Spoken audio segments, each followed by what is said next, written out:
Welcome to the deep dive. Today, we're cutting through the hype and getting surgical about one of the, biggest commercial dominances we see right now. Nvidia's just overwhelming grip on the AI chip market. Yeah, we hear those numbers all the time, 85%, maybe even 90% market share. But, we're here today not just to nod along with that number, but to really try and uncover the strategic blueprint, the industrial kind of jujitsu that makes sure that dominance is locked in, potentially for the next 5 years. Exactly. I mean, the sheer scale of control Nvidia has established is Right. it's pretty incredible, and it's all built on this persistent technological advantage. Right. And, there is intense competition. Companies like Broadcom, they're pushing custom AI processors, and AMD, Advanced Micro Devices, is pouring billions into trying to close that gap. They really are trying. But here's the sort of central paradox we need to unpack for you. If the rivals are this aggressive, throwing so much money at it, why haven't they made a bigger dent in that 90% figure yet? Yeah, to really get why the competition hasn't gained more ground, you have to look straight at the balance sheet. The revenue gap isn't just large, it's staggering. And it reflects a kind of foundational market reality that goes beyond just who has the technically fastest chip right now. Okay, give us those numbers, because this is where the difference between being in the race and, decisively leading the race becomes super clear. Okay, let's look at NVIDIA's data center revenue. Last reported quarter, an absolutely eye-watering $41 billion. 41 billion. Wow. And that's a 56% jump year over year. Now, you compare that to the main rivals in AI acceleration. Broadcom reported $5.2 billion in AI revenue in their last fiscal quarter. Okay, 5.2. And AMD's data center revenue is even lower, coming in around $3.2 billion. So we're comparing $41 billion against, what, 5 and 3 billion? That's not just a gap you bridge with one great product launch. That feels like a structural thing in the market. It absolutely is. And this leads us right to the critical shared vulnerability, All three of these big players, Nvidia, Broadcom, AMD, they all operate on a fabless model. Right, fabless. They design the chips, they sell the chips, but they don't actually own the multi-billion-dollar fabrication plants, the fabs, that physically make the complex silicon. So they're all essentially outsourcing the really hard manufacturing part. And if everyone's chasing the same big customers, Amazon, Google, Microsoft, with sort of similar designs, and they all need the same outsourced partner, well, that partner becomes the ultimate choke point in the supply chain, doesn't it? Precisely. And that partner is Taiwan Semiconductor Manufacturing, TSMC. Okay, that immediately gets us to the heart of it. Yeah. If everyone's lining up at TSMC, the world's most advanced factory, how has one company, Nvidia, managed to secure a $40 billion lead in just getting chips out? Let's talk about that supply chain advantage, how they've kind of cornered the capacity. Right. Well, TSMC isn't just a foundry. It's basically the indispensable foundry for this stuff. They hold like an estimated 70% share of the overall market. But critically, they're the leaders in the most advanced process nodes. Like the 4 nanometer, 3 nanometer. Exactly. The 4 nanometer, the 3 nanometer, and what's coming next. And these advanced nodes are essential because, well, the smaller the nanometer number, the higher the transistor density you can pack in. Which means more computing power, less energy. Exponentially more power, smaller space, and crucially, less energy needed, which is huge for data centers. So in plain terms, if you want the absolute fastest, most power-efficient AI chip today, you pretty much have to go through TSMC's advanced lines. You must. And here's the core insight, right? The mechanism that directly explains that massive revenue difference we talked about. Reports came out earlier this year suggesting Nvidia secured a whopping 70% of TSMC's advanced chip-making capacity just for its own products. Wait, hang on. 70%. If that's accurate, that sounds less like a supply deal and more like, I don't know, market martial law or something. How does that even, isn't that an antitrust issue? Effectively cornering the world's advanced factory floor. It's a fair question, and it really shows capitalism at its most brutal, maybe. In semiconductors, securing capacity is hyper-competitive, not really collaborative. These aren't just simple one-year contracts. Right. These are long-term, high-volume, often prepaid reservations on future manufacturing capacity, sometimes set up years ahead. And because TSMC has the tech, nobody else can really replicate at scale for these highest-end chips.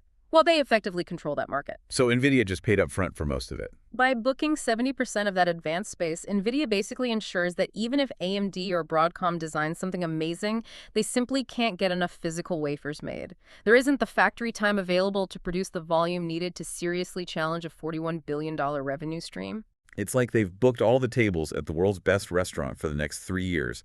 They control the supply, which makes that revenue gap just keep feeding itself. Exactly. And now they're looking to cement that control even further by focusing on the future roadmap.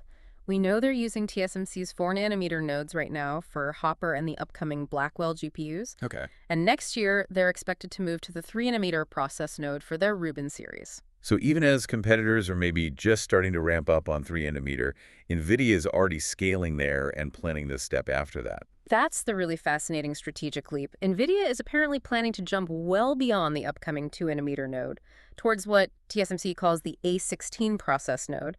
That's for their Feynman series of GPUs, maybe around 2028. A16, so 1.6 nanometers, that sounds like skipping an entire generation almost. Huge technical risk, surely. But what are the promise gains? What makes that leap worth it? Well, the promise metrics are pretty astounding, and it explains why everyone's racing towards these physical limits. So the 2-nanometer node itself, that already promises maybe a 10% to 15% performance boost and a 25 to 30% drop in power use compared to what came before it. Which is already huge. Right.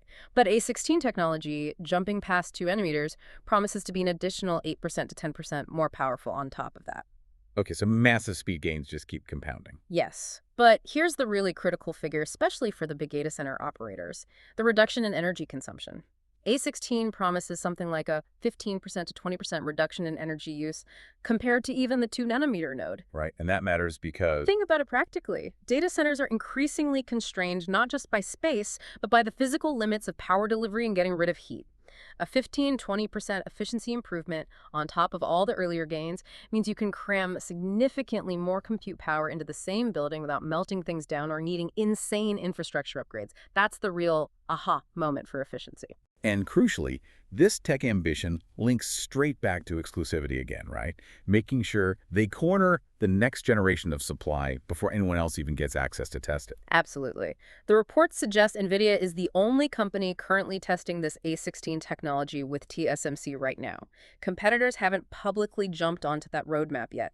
So this early exclusive access sets Nvidia up perfectly to continue cornering a huge chunk of that A16 capacity as soon as it's ready for production, say, around 2028. It really is a textbook definition of a moat, isn't it? Technical brilliance secures the factory capacity, which then starves the competition of supply. Okay, let's ground this tech arms race in the money side. Why should we, the listener, the investor, care about 1.6 nanometers? It matters because of this simply staggering amount of money tied to AI infrastructure. Yeah, if you zoom out to the big picture, we're talking about a market with just an almost unimaginable amount of spending. Forecasts for AI infrastructure spending by 2030, they're landing somewhere between $3 trillion and $4 trillion. Trillion with a T. Exactly. And global data center capital expenditure, which these chips really drive, is expected to grow at something like 40% annually over the next 5 years. It's just a booming market, and Nvidia is positioning itself to grab the lion's share of that potentially $4 trillion pie. But let's push on that efficiency play a bit more. The initial price tag for these top-end Nvidia chips is astronomical. Yeah. Right? So when does that efficiency payoff, that 15–20% power reduction from A16, actually materialize for the huge customers like Microsoft, Amazon, Google? Is this truly a cost saving for them, or just a massive future-proofing expense they have to swallow? That's where the whole idea of total cost of ownership, or TCO, really comes in. Yes, the upfront investment is huge, but the hyperscalers, the Googles, the Metas, they run these data centers 24/7, often near maximum capacity. Yep. Power consumption is frequently the single biggest operational cost after the hardware itself. So when you're running, say, tens of thousands of these GPUs, an A16 chip that's 15–20% more power efficient over its maybe 3 to 5 year lifespan, that translates directly into potentially billions of dollars in saved operational costs, mostly electricity bills. Ah, okay. So the efficiency isn't just a nice bonus. It's actually the ultimate customer lock-in mechanism. Precisely. The ability to deliver chips that are not just more powerful, but also significantly more power efficient, reduces the total cost of operating these massive data centers over time, even with that premium initial price. And that financial incentive is incredibly powerful. It reinforces customer loyalty and ensures the tech giants keep pouring money into NVIDIA's specialized capacity-locked chips, securing their dominance for, well, the foreseeable future. It's a perfect loop, isn't it? The tech lead guarantees supply access. Supply access guarantees market share. And that overwhelming market share funds the next big strategic capacity reservation and the next tech leap, pushing them towards A16. That basically explains why they're not just winning, but kind of running away with the whole market. Which brings us nicely to the summary takeaway, I think. NVIDIA's overwhelming market position is really held up by two massive pillars. First, just relentless technological innovation, driving them to lead the charge towards things like A16. Sorry.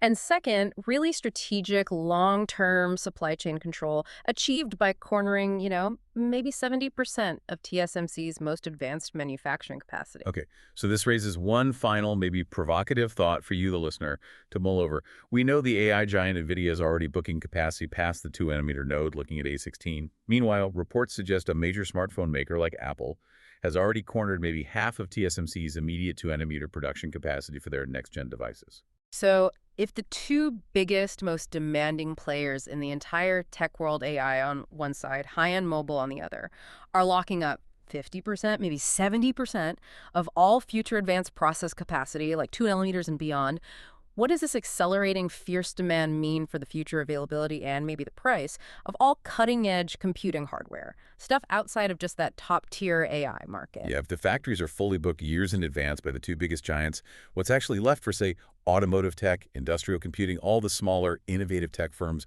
that also rely on advanced silicon? That feels like the structural challenge the whole industry now faces. We'll leave that thought with you. Thank you for diving deep with us today.